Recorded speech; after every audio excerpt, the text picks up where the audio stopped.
The Mandeville police are investigating a human head found in Manchester.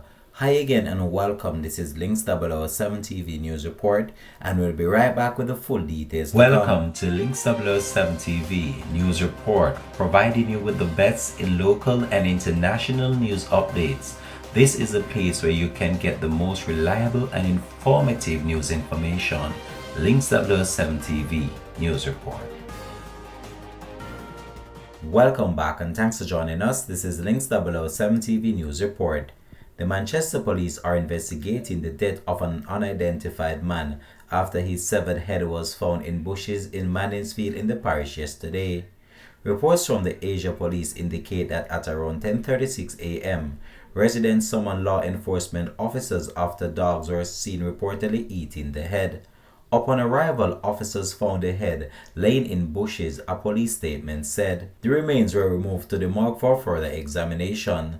The police investigation are ongoing. Links 007 TV will continue to track this story and have more details to come on this in a later newscast. Thanks for watching.